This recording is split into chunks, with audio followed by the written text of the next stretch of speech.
Welcome to Live Daf, your online Daf Yomi Shir. Shalom Aleichem, welcome to today's Daf Yomi, which is YOMA Pei Beis. We begin at the beginning of the Mishnah, on top of the Amud. Hatinoikos, youngsters, below Bar Mitzvah or Bas Mitzvah. Ein ma'anen oison b'Yom Kippurim.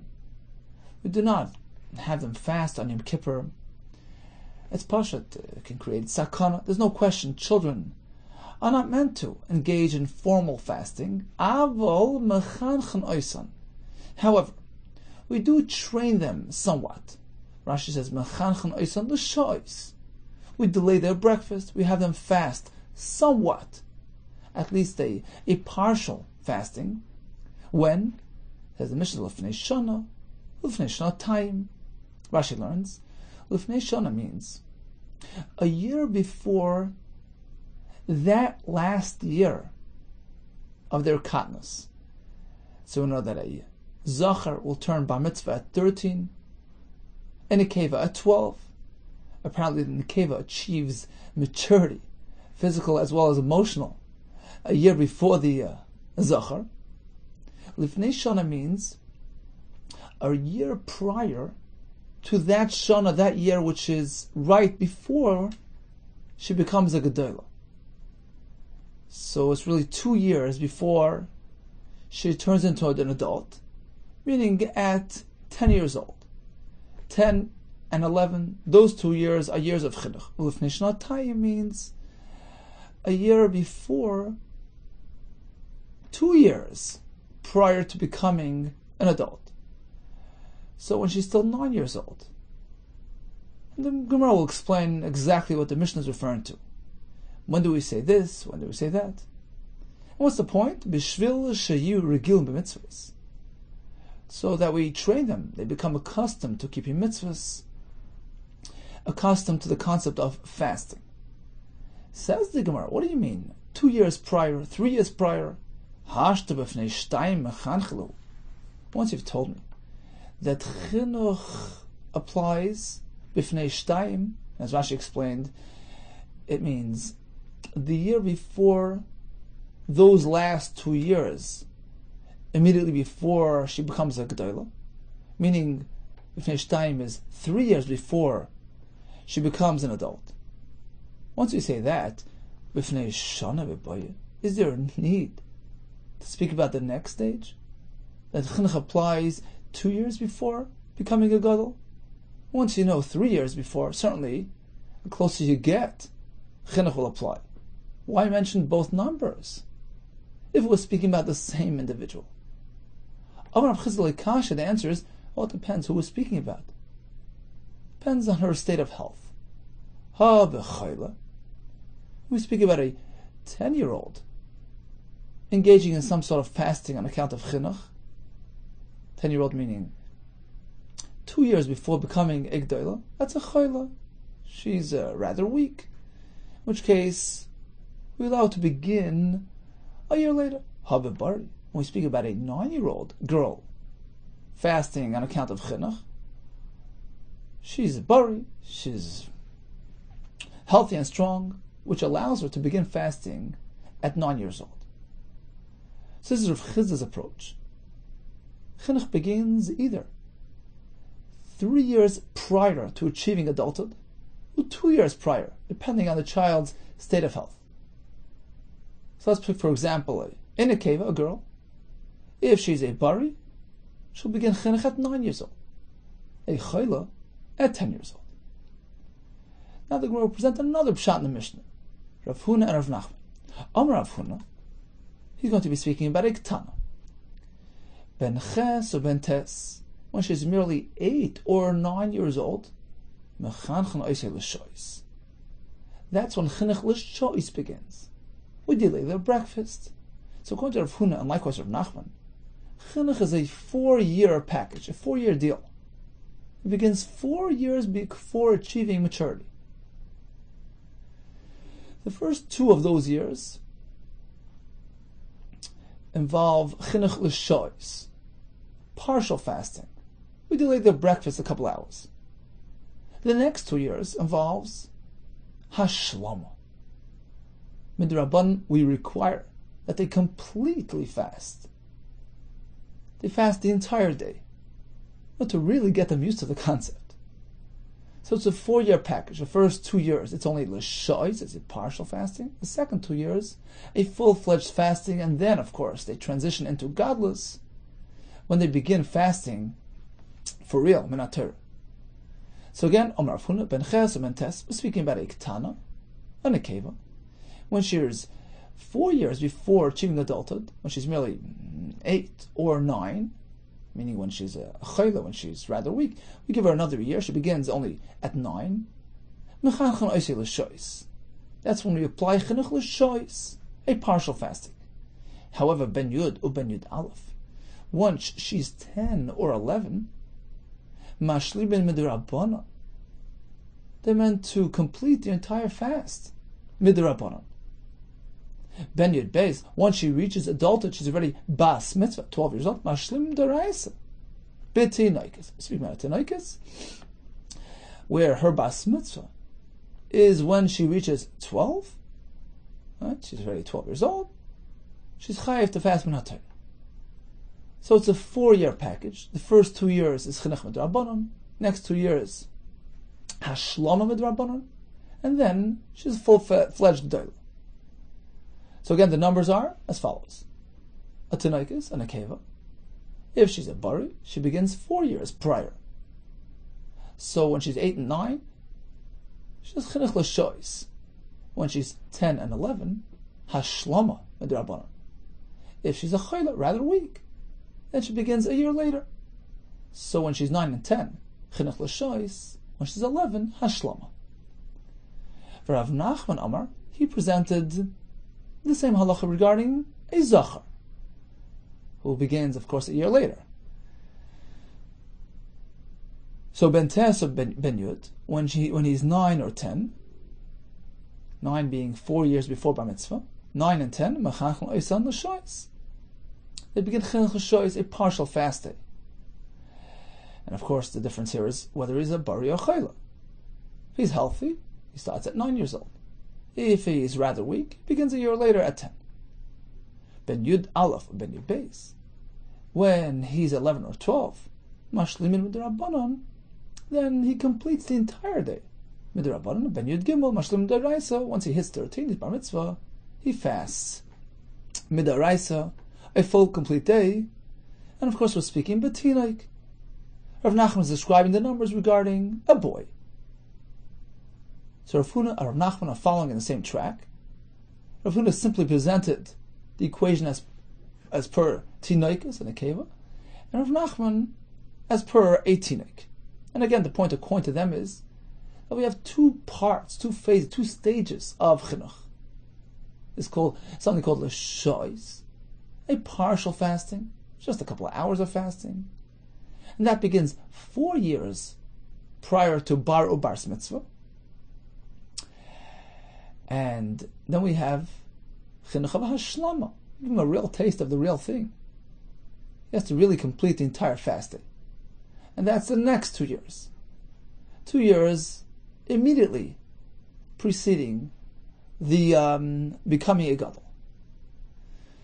And when the child is a chayla, we give him another year of leeway. He begins only 3 years before bar mitzvah, where the first 2 of those years are chinuch l'shois, and the last of which is chinuch of hashlam. A third shita, says the Gemara, Rabbi Yehuda Amar, hashlama d'Rabbanan leka. There's no concept of completing. You don't have to fast the entire day with the Rabbanan. That's only when it's minat Torah. With the Rabbanan, we have chinuch l'shois. We delay his meal a little bit to give him a taste of the real thing. That's it. So Rabbi Yehuda and Rav Chizda, the first shita, concur that chinuch only applies to l'shois. There's no concept of hashlama. So that's number 1. Number 2, says Rabbi Yechanan, at most, chinuch begins 2 years before becoming a gadol. So if we're speaking about a nekeva, apparently the Gemara wants to choose nekeva as the example because she begins earlier. It says Rabbi Yechanan, ben Yud ben Yud Aleph, when she's 10 or 11, That's when chinuch l'shois applies. Ben Yud Beis, mashlim d'oraisa. Once she hits bas mitzvah at 12, she's mashlim in Torah. Rabbi Yehuda disagrees with the previous shita on two accounts. Firstly, there's one concept of chinuch l'shois, which begins either 2 years or 1 year before becoming a gadol. The second point is that at most it's 2 years, at a minimum 1 year, and no more than that.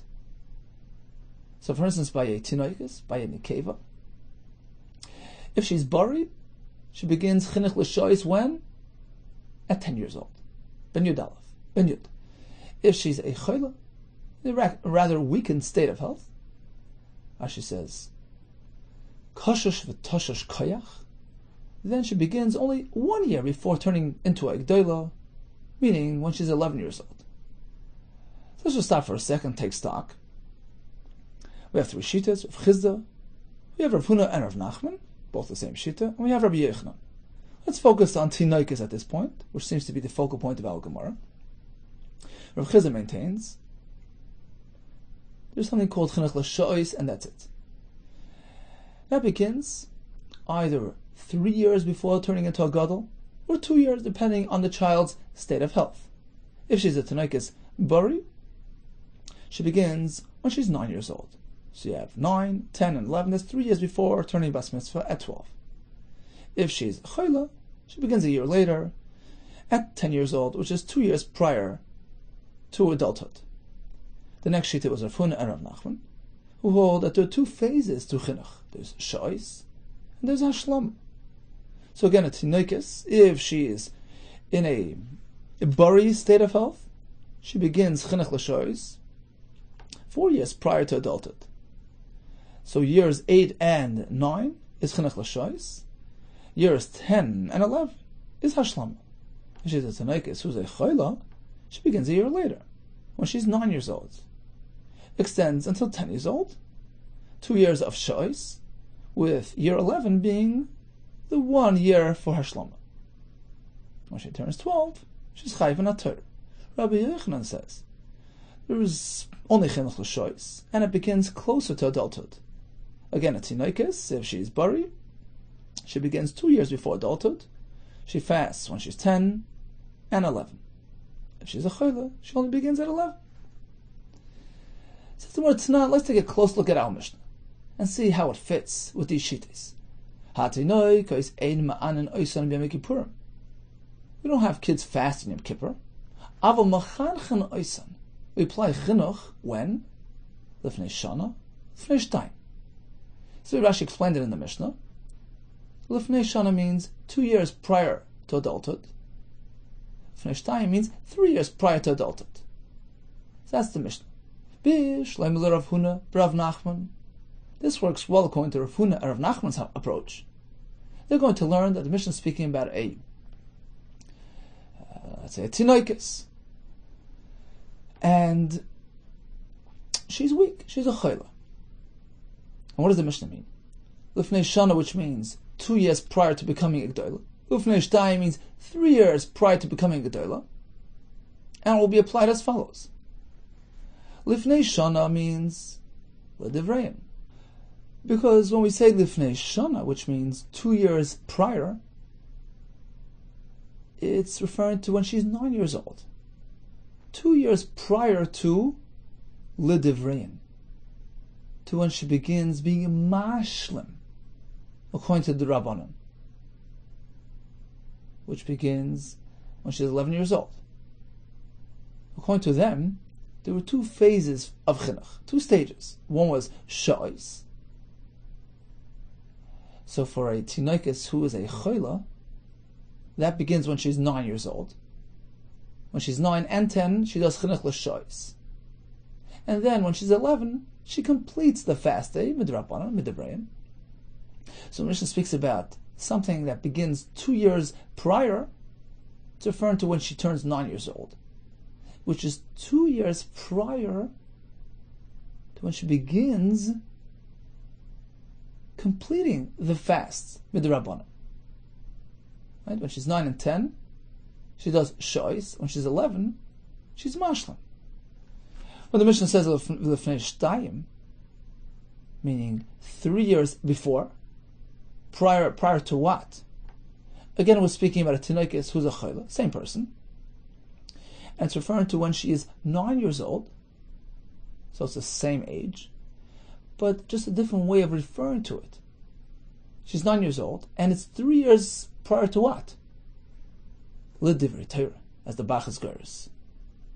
When does she begin fasting in earnest? Minat Torah, when she turns 12. 9 years old is 3 years prior to that. That's what the Mishnah meant. 2 years before she's mashlam midrabanan. 3 years before she's mashlam minat Torah. Speaking about a tinoikis, so the chayla. We're referring to when she's 9 years old, which is 2 years before she begins being mashlam midrabanan, when she turns 11. And 3 years before she's mashlam minat Torah, when she turns 12. So that works well. Rabbi Yochanan kash. But according to Rabbi Yochanan, how are we meant to understand the Mishnah? You see, we just explained it according to Rav Huna of Nachman, and according to Rav Chizda as well. We understand the Mishnah very well. We already explained it earlier. The Mishnah says 2 years prior, 3 years prior. So we're speaking about a tinoikis, and if she's healthy, it's 3 years before turning into an adult. If she's a chayla, it's 2 years before. That was another way to explain the Mishnah. But according to Rabbi Yechanan, how am I to understand the Mishnah? Firstly, according to Rabbi Yechanan, there's no hashlama midrabanan. So you can't apply the same hezber as we did according to Rav Huna of Nachman. The Mishnah is speaking about 2 years before hashlama midrabanan, 3 years before hashlama minat Torah. According to Rabbi Yechanan, there's no concept of completing a fast in the Rabban. That pshat is out. Nor can Rabbi Yechanan follow Rav Chizda's pshat in the Mishnah that chinuch l'shois begins either 3 years before turning into a gadol, 2 years before, depending on your state of health. According to Rabbi Yechanan, it wasn't 3 or 2; it was 2 or 1. At the most, chinuch begins 2 years before turning into a gadol.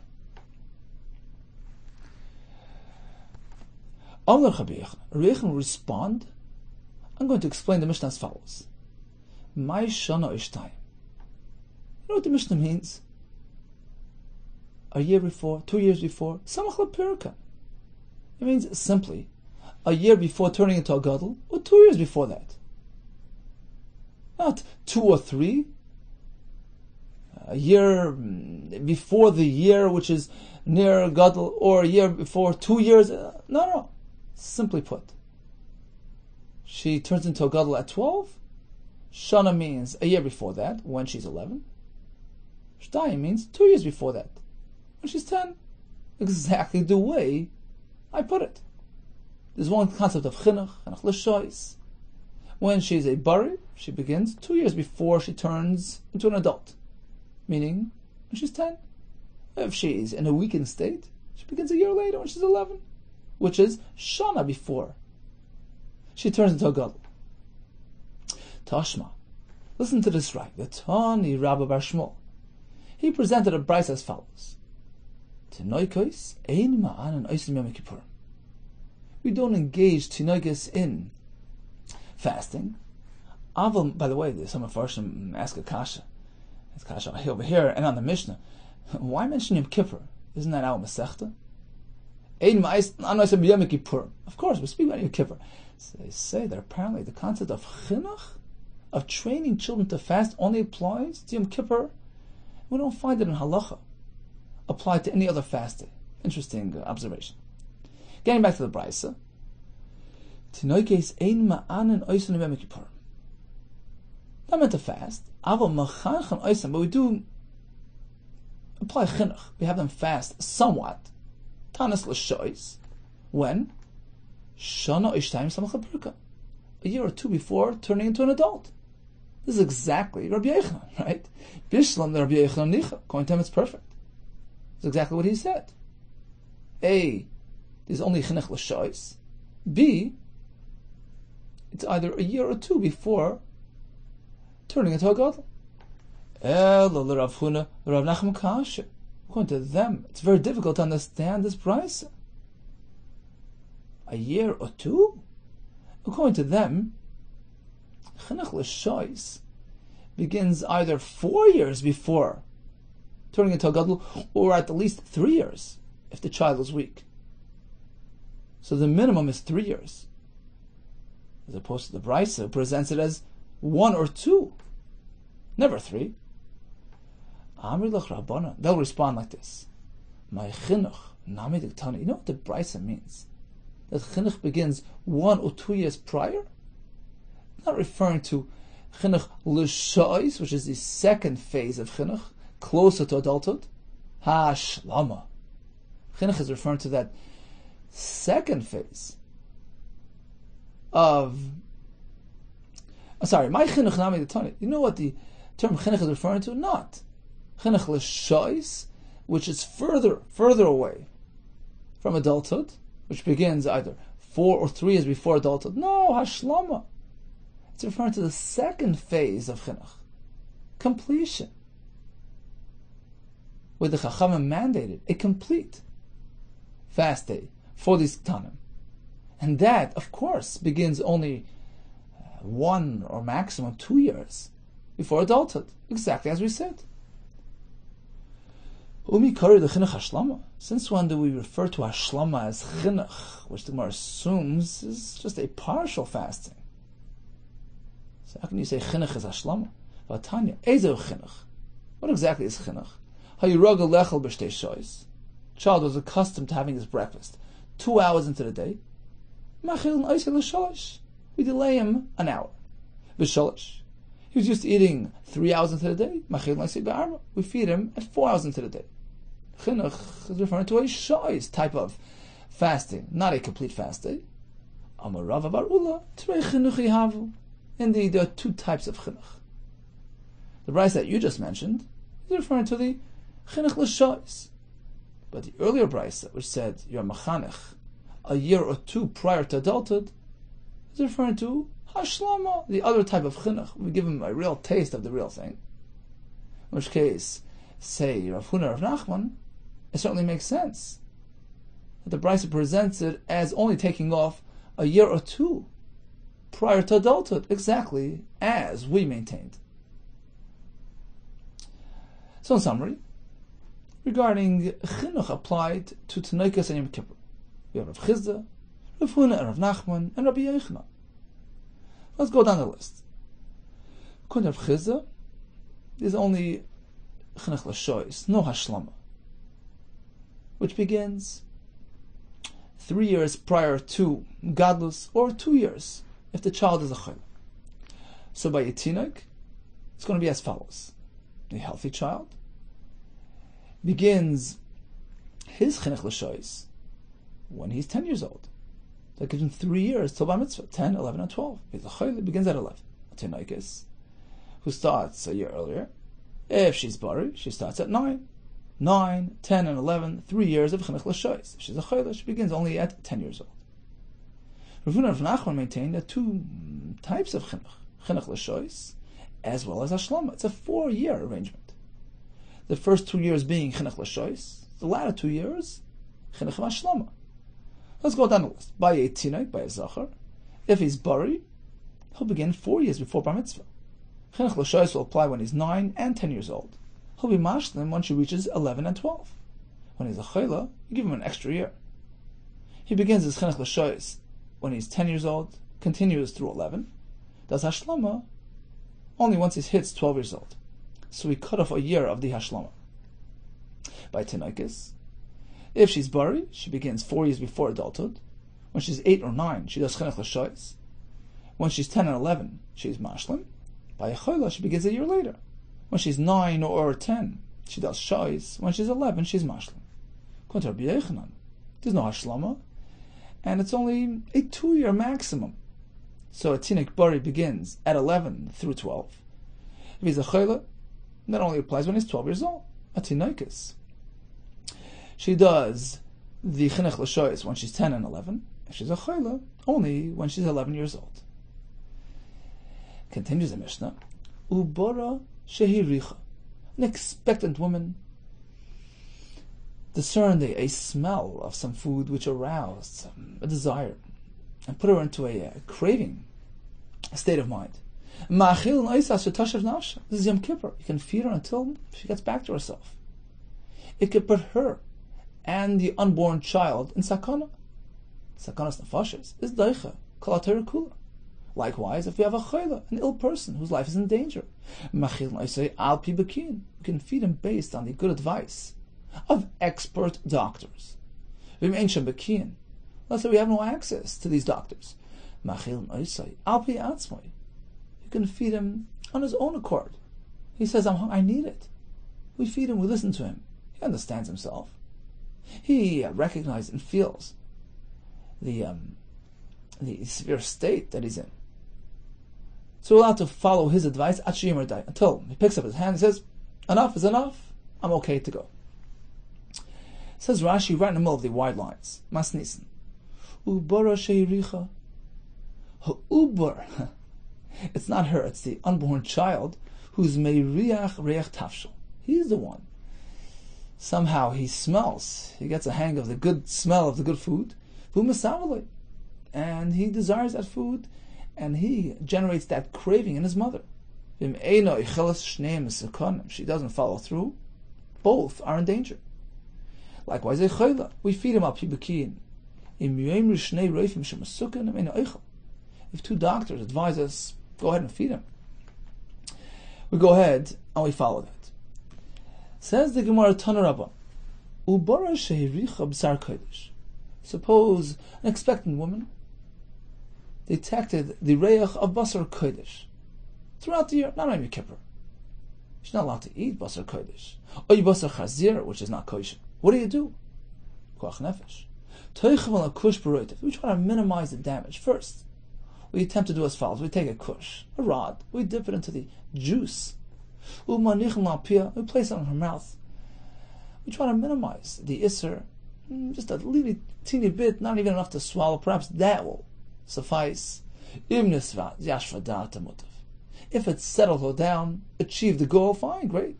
But otherwise, we feed her the actual juice. If we achieved our objective, great. But otherwise, we feed her the actual meat. Why? There is no aver in the Torah which stands in the way of our Jewish life.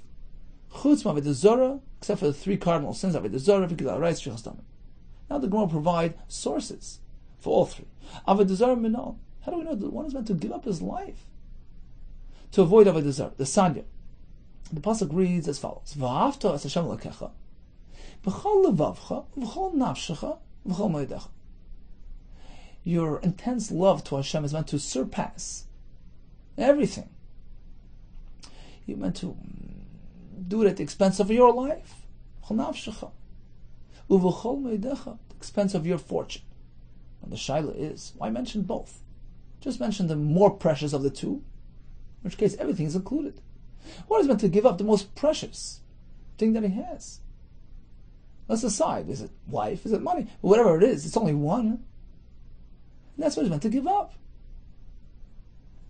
To express love to Hashem. The pasuk speaks about the nefesh being given up. Apparently that's the most precious. Then why say you have to give up money?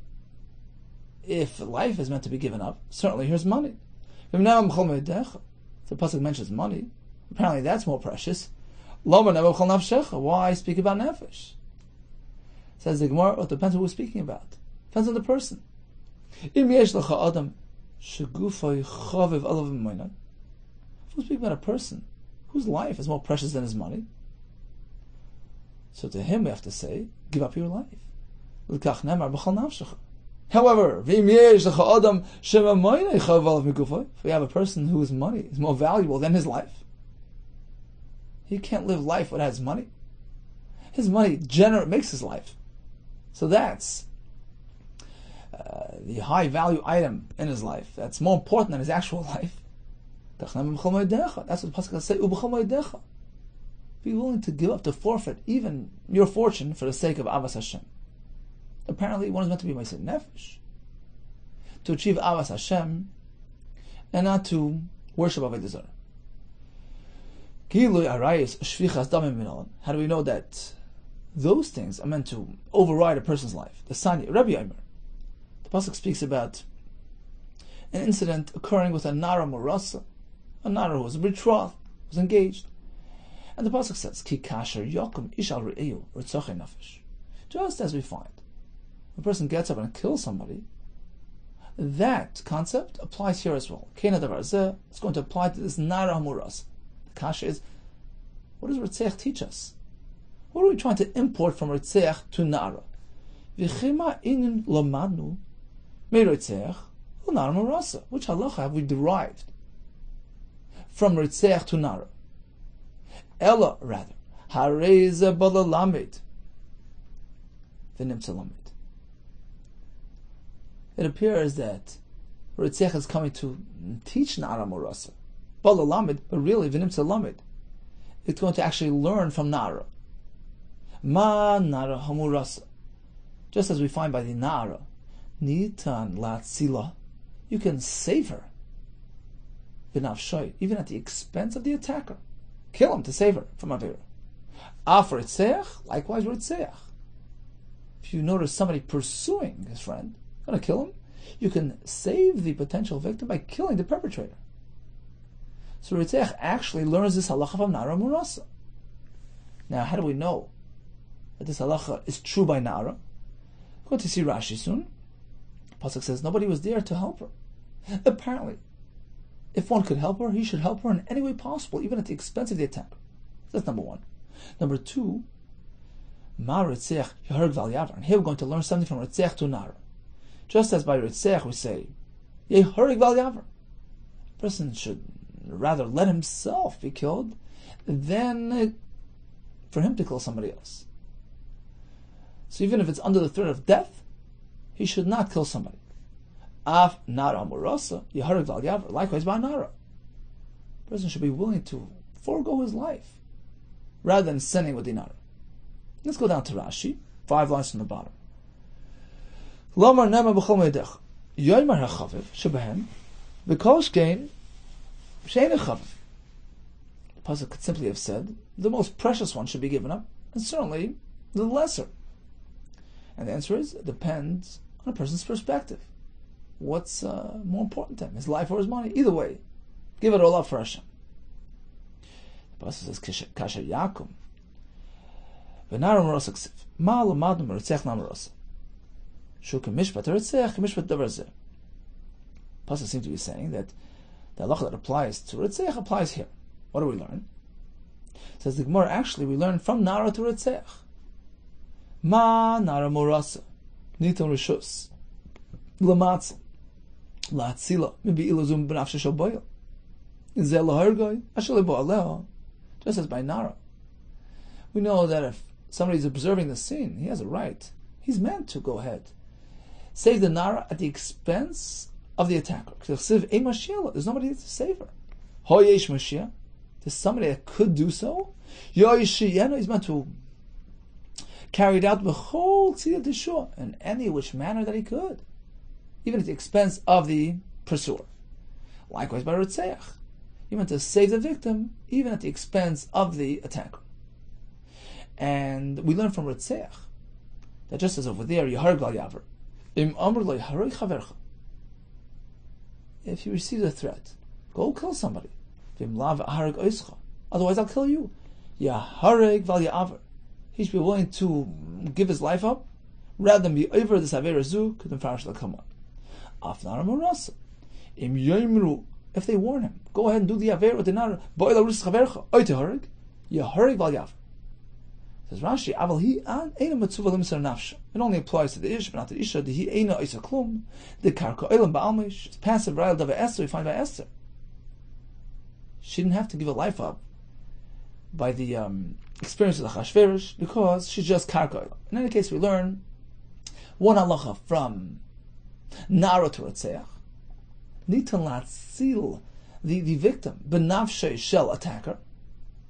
and we learn from Ritzech to Nara, that in both cases, Yehareg, person should be willing to give up his own life, rather than commit the Avera of Gilei Arayis or Shvichas Dam. So Ritzech provides this halacha. That's the source. How do you know that Ritzech has this halacha? Ritzech gufei min olam. Says Rashi on top, the Yehareg al Yavar. How do we know that by Ritzech this halacha applies? Yehareg rather than kill somebody else. Says the Gemara, you know how? Svari. It's Pashat logic. As we find the following story. Dahu the Asal Kamei the Rabba. There was this fellow that approached Rabba. He says, I'm in a dilemma. Amar le, he told him, listen to this. Amar li, Murray Duroy. Murray means the master, the mayor of Duroy of my town, came over to me and warned me as follows. He threatened me. Katlil Planya. Go ahead and kill Shimon. Viloy, and otherwise, Katil Nalach, I'll kill you. What should I do? Rava responds, Amar le, Niktalach. Allow him to kill you. Veloy Siktal. You don't kill. What are you thinking? My chazis. The dama didach sumak tvei. What makes you think? What gives you a right to assume that your blood, the dama didach, your dam is sumak tvei, is redder? And therefore, you're willing to kill that person to save yourself. You're more important? No. Duma, maybe, perhaps, dama dahu gaver sumak tvei. The blood of that person is redder than yours. So he takes precedence. In other words, once somebody's going to get killed, all right, you have to say, well, it's him and not me. No. Allow yourself to get killed rather than you kill that person. Let's go over to Rashi on top. Mari Duroy, Shilton Shal Kfar Shani Darsham, he threatened me. If you don't kill that person, I'll kill you. Rabbi responds, so what? My chaz is the dama the dach sumak tfei. Kalaymar. Listen to this Rashi. My daitich lemishim mosa. Why are you even contemplating that this thing is mutter? You're a Talmud Chacham, Mishum v'chai b'hem, right? The pasuk says mitzvahs are given to afford life, life in this world, life in the next world. V'lo shiyamas b'hem. You know what the reason for that is? Why a person can do any aver to save his life, as we learned in Amud Aleph and Kippur, Chazer, everything, is set aside to save a person's life. Ta'amoilo shel davar. The reason is l'fi shechaviva nafshan shel Yisrael v'nei hamokim yoyser mekol min ha-mitzvahs. A nefesh of Yisrael is dear to Hashem greater than mitzvahs. Therefore Hashem says, Amar Kadosh Baruch Hu tibatla mitzvah v'chi chazeh. A person's life overrides mitzvahs. That applies generally, but it doesn't apply here. Why? Aval achshav sheyesh kan Yisrael nerag v'mitzvah b'teila. In this case, you're not really achieving much. In either case, somebody's dying.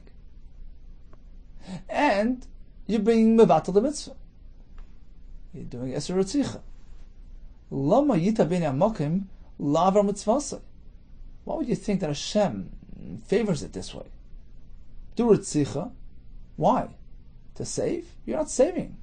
Somebody's dying. Elamai, you'll say, well, maybe I'm more important than him. What right do you have to say that? Lama yadamcha. What makes you think that to Hashem, your life is dearer than your friends? So in a nutshell, sure, Averis gets set aside when we're dealing with Sakanas Nefashos. Theoretically, you can do anything to save your life, even Ritzicha. But in the final analysis, you're not really accomplishing. The objective is not being reached. The point of setting aside an Avera to protect a person's life is when the person will survive. So as Rashi said, the nefesh of Yisrael is more important than Avera. Fine. But in this case, where the Avera happens to be Ritzicha, which means that basically somebody's dying. So there'll be an Avera plus somebody's going to die. You're not really gaining anything. You're not really saving a life. You're not really doing an Avera to save a life, because the Avera is actually going to be killing someone. And to say that your life is more precious, alright, you have to say that. It's interesting. Many Sfarim point out. Musa Sfarim. We could be speaking about a Gadol, a Tzaddik Yisrael, versus most simple tone, simple, basic, a yid who has absolutely no madregas, doesn't compare in madrega to the tzaddik, to the chacham. What does the Gemara say? To Hashem? You don't know. Perhaps his neshama is more valuable than yours. In other words, you can't assume you're better than him. Amazing. A yid, a neshama of a yid. So you can't override Isser Ritzicha. Let it be, says Rabbah. Even if he ends up killing you, leave it alone. So it's pretty clear that when it comes to Ritzicha, Yaharag Val Yavar. A person is meant to allow himself to go rather than kill somebody else. And we draw that parallel, we bring that over, we export that to Nar Moras, as we explained, and here we have it. All mitzvahs or averos are set aside for the sake of Pikuach Nefesh, V'chai B'hem, as Rashi says, except for these three Avodah Zarah. We learn from B'ahavta, Shem L'kev, Chol Nafsh, Chol L'decha, Gil Reis, Shrichas Dam, as we just explained. But otherwise, Pikuach Nefesh overrides everything, including eating on Yom Kippur, as we learned regarding the Ubra. Says there were two stories regarding the Isha who was a Ubra. Ayi Ubra the Archa, this expectant woman, suddenly was gripped by a craving. She smelled some food, and it was Yom Kippur. Osral Kamei the Rebbe. They approached the Rebbe. What should we do? Amar Lahu Zilu Luchushela. You know what? Go whisper into her ear. Look, it's Yom Kippur today. Maybe it'll calm her down. Maybe the Uber inside will get the message. So they tried it. Lachushela. And guess what? She accepted it. She calmed down. Rebbe was impressed with the baby. Currently, he applied on him the following pasuk by Yirmiyah. B'terem et tzorcha v'abet naticha. Hashem says to Yirmiyah, before you were formed in the stomach, and your Rebbe was close to you. Meaning, this unborn child must be somebody great. And indeed, nafak minna, Rabbi Yehuda. She gave birth to a baby who was Rabbi Yehuda. Says Rashi, 5 lines on the bottom. Hayi ubra de archa sheiricha v'yem kippurim l'chushela ba'azna shem kippurimu hayem ulay tuchalis apik. Maybe she'll be able to resist, and indeed it worked. V'chisha kibla es al chisha shepasak ha'ubar mitavasay. The ubar calmed down and let her be. Says the Gemara, there was another story. In contrast to the first story, listen to this. Ahi ubra da'archa. The Isha smelled food. Asul kamed Rab Chanina. Amar lahu. So he told him, Luchushala, whisper to her that it's Yom Kippur. V'lo yilchisha. This time it didn't work. Kari alei. Rab Chanina applied the following pasuk on the child. Zoyru rishai mirachim. Says Rashi on top. Zoyru rishai mirachim. Nasu zarim. V'nesnakru. Lo v'yim shemayim. I see there's something there with the child. Rishaim have become estranged to Hashem, distance, like a zor. Even at this state of Racham, they're still as yet unborn. And indeed, Nafak Mina, she gave birth to who? Shapsoi Otzar Peri. Says Rashi once again on top, Otzar Peri. This fellow Shapsoi, he hoarded produce. In order to hike the prices, Lafkia Sha'arim. Tanya, we learn in Halacha about Basra. No, it's from Paris Yisrael. Not meant to do that. It's Yisrael. Nefesh. Any staple food is not meant to be hoarded. In order not to hike the prices, to keep the prices low and affordable. So this child already showed his colors, his true colors. His character had already been expressed at this early stage in life. Okay, let's just make a quick chazar of today's daf. Mishnah says, generally speaking, children don't fast, except within the context of chinuch. We have 3 shittas. Rav Chizdu says, chinuch begins 3 years prior to adulthood. That's by a bari. By a chayla, we give him an extra year. It only begins 2 years prior to adulthood. According to Rav Nachman, 2 stages to chinuch.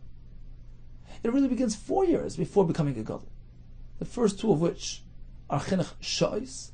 The second 2, chinuch of Hashlama, and of course, when he's a chayla, we start a year later. Because Rabbi Yechanan, there's only chinuch of shais, which begins merely 2 years before becoming a gadol, or by a chayla, only 1 year prior to gadlus. We learned regarding an ubra sheiricha, we feed her, the chayla is fed as well, whether it's Yom Kippur or other items of Isser, we learned that Pekuach Nefesh overrides all the mitzvahs of Aver Shabbat except for 3. Avodah Zarah, which is learned from the pasuk V'ahavta es Hashem Elokecha v'chol levavcha v'chol nafshecha, one's life, v'chol yedecha, his fortune. Or Ritzeach, which is learned from the Svarim and extended over to Na'amarasa, which is Gilei Reis. Concluded with those 2 stories of the Ubreis Shehirichu. One of them turned out to be a tzaddik, one of them just the opposite. Kol tov and atzlacha.